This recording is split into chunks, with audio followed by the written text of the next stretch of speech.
தமிழ்நாட்டில் இருந்து கேரள மாநிலத்திற்கு பாரம் ஏற்றி செல்லும் கனரக வாகனங்கள் கனிமவள கடத்தல் தடுப்பு பிரிவு அதிகாரிகளால் தடுத்து நிறுத்தப்பட்டுள்ளன. இதுபற்றி கூடுதல் விவரங்களை தருவதற்காக செய்தியாளர் வேலாயுத பெருமாள் இணைகிறார். வேலாயுத பெருமாள், கூடுதல் விவரங்கள். கண்டிப்பாக. அதாவது கன்னியாகுமரி மாவட்டம் வழியாக கேரளாவுக்கு கனிம வளங்கள் கொண்டு செல்வது தொடர்பான பல புகார்கள் எழுந்த நிலையில் குமரி மாவட்டத்தில் கனரக வாகனங்கள் இயக்குவது தொடர்பாகவும் அதனை முறைப்படுத்துவது தொடர்பாகவும் கடந்த சில நாட்களுக்கு முன்பு குமரி மாவட்ட ஆட்சியர் தலைமையில் ஆலோசனை கூட்டம் நடைபெற்றது.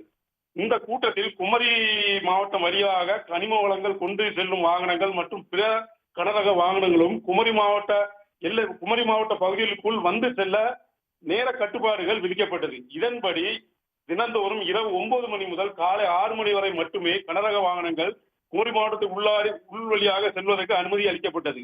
இந்த புதிய உத்தரவு அமலுக்கு வந்ததை தொடர்ந்து குமரி மாவட்ட காவல்துறை கண்காணிப்பாளர் சுந்தரவதனம் அவர்களின் உத்தரவின் பேரில் குமரி நெல்லை மாவட்டங்களின் எல்கையான ஆரல்வாய்மொழி சோதனை சாவடி, அதேபோல் 5 கிராம சோதனை சாவடி மற்றும் தமிழ்நாடு கேரளா மாநில எல்லையான கலியாக்கோடை சோதனை சாவடிகளிலும் தீவிர சோதனைகள் நடைபெற்று வந்தது. அதேபோல் மாவட்ட நிர்வாகத்தால் அமைக்கப்பட்டுள்ள கனிமவள தடுப்பு பிரிவு அதிகாரிகளும் தீவிர சோதனைகள் நடத்தி வந்தார்கள்.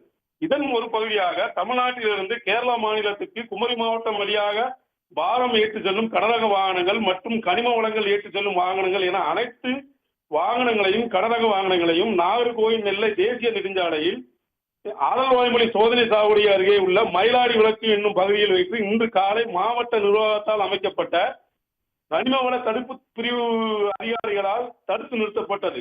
மேலும் தடுத்து நிறுத்தப்பட்ட கனரக வாகனங்களிலுடைய உரிய ஆவணங்கள் சரிபார்ப்பு மற்றும் கனரக வாகனங்கள் அதிக பாரம் ஏற்றி செல்கிறார்கள் என்று அருகில் உள்ள இடமேடை இயந்திர மூலமாக பரிசோதனை செய்து பின்னர் அனுப்பி வைத்து வருகிறார்கள்.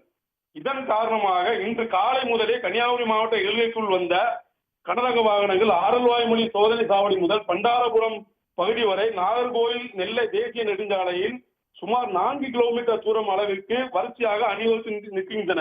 இந்த வாகனங்களுடைய அனைத்து ஆவணங்களையும் பரிசோதனை செய்து உரிய ஆவணங்கள் இருக்கும் கனரக வாகனங்கள் மட்டுமே மேற்படி செல்வதற்கு அனுமதி அளிக்கப்படும் என்றும் மாவட்ட நிர்வாகத்தின் மூலமாக தெரிவிக்கப்பட்டது. இவ்வாறு ஆய்வு நடத்தப்பட்டு வருவதால் நாகர்கோவில் நெல்லை தேசிய நெடுஞ்சாலை இருபுறமும் கனரக வாகனங்கள் நிறுத்தப்பட்டு உள்ளதாலும் அப்பகுதியில் கடுமையான போக்குவரத்து நெருக்கடியும் ஏற்பட்டுள்ளது. தங்களுடைய விவரங்களுக்கு நன்றி வேலாயுத பெருமாள். உடனுக்குடன் செய்திகளை தெரிந்து கொள்ள சன் நியூஸ் பெல் ஐகானை கிளிக் பண்ணுங்க.